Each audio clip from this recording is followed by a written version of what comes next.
جو مخلوق زمین پر ہے سب کو فنا ہونا ہے، اور تمہارے پروردگار ہی کی ذات جو صاحب جلال و کرم ہے باقی رہے گی۔ تو تم اپنے پروردگار کی کون کون سی نعمت کو جھٹلاؤ گے؟ شروع اللہ کا نام لے کر جو بڑا مہربان نہایت رحم والا ہے۔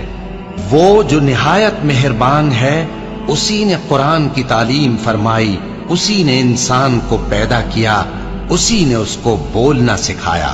سورج اور چاند ایک حساب مقرر سے چل رہے ہیں، اور بوٹیاں اور درخت سجدہ کر رہے ہیں، اور اسی نے آسمان کو بلند کیا اور میزان عدل قائم کر دی کہ اس میزان میں حد سے تجاوز نہ کرو، اور انصاف کے ساتھ ٹھیک تولو اور تول کم مت کرو۔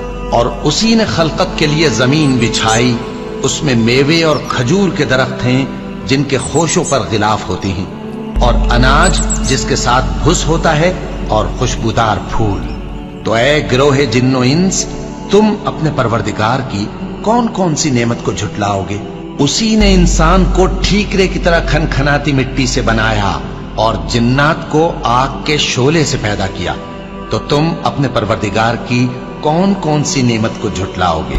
وہی دونوں مشرقوں اور دونوں مغربوں کا مالک ہے، تو تم اپنے پروردگار کی کون کون سی نعمت کو جھٹلاؤ گے؟ اسی نے دو دریا رواں کیے جو آپس میں ملتے ہیں، مگر دونوں میں ایک آڑ ہے کہ اس سے تجاوز نہیں کر سکتے۔ تو تم اپنے پروردگار کی کون کون سی نعمت کو جھٹلاؤ گے؟ ان دونوں دریاؤں سے موتی اور مونگے نکلتے ہیں، تو تم اپنے پروردگار کی کون کون سی نعمت کو جھٹلاؤ گے؟ اور جہاز بھی اسی کے ہیں جو سمندر میں پہاڑوں کی طرح اونچے کھڑے ہوتے ہیں، تو تم اپنے پروردگار کی کون کون سی نعمت کو جھٹلاؤ گے؟ جو مخلوق زمین پر ہے سب کو فنا ہونا ہے، اور تمہارے پروردگار ہی کی ذات جو صاحب جلال و کرم ہے باقی رہے گی۔ تو تم اپنے پروردگار کی کون کون سی نعمت کو جھٹلاؤ گے؟ آسمان اور زمین میں جتنے لوگ ہیں سب اسی سے مانگتے ہیں، وہ ہر روز کسی نہ کسی کام میں ہوتا ہے۔ تو تم اپنے پروردگار کی کون کون سی نعمت کو جھٹلاؤ گے؟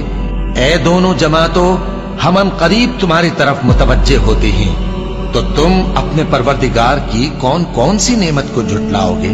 اے گروہ جن و انس، اگر تمہیں قدرت ہو کہ آسمان اور زمین کے کناروں سے نکل جاؤ تو نکل جاؤ، اور زور کے سوا تو تم نکل سکنے ہی کہ نہیں، تو تم اپنے پروردگار کی کون کون سی نعمت کو جھٹلاؤ گے؟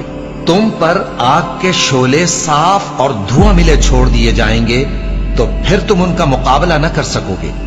تو تم اپنے پروردگار کی کون کون سی نعمت کو جھٹلاؤ گے؟ پھر جب آسمان پھٹ کر تیل کی تلچھٹ کی طرح گلابی ہو جائے گا تو وہ کیسا ہولناک دن ہوگا۔ تو تم اپنے پروردگار کی کون کون سی نعمت کو جھٹلاؤ گے؟ تو اس روز نہ تو کسی انسان سے اس کے گناہوں کے بارے میں پرسش کی جائے گی، اور نہ کسی جن سے۔ تو تم اپنے پروردگار کی کون کون سی نعمت کو جھٹلاؤ گے؟ گناہگار اپنے چہرے ہی سے پہچان لیے جائیں گے، تو پیشانی کے بالوں اور پاؤں سے پکڑ لیے جائیں گے۔ تو تم اپنے پروردگار کی کون کون سی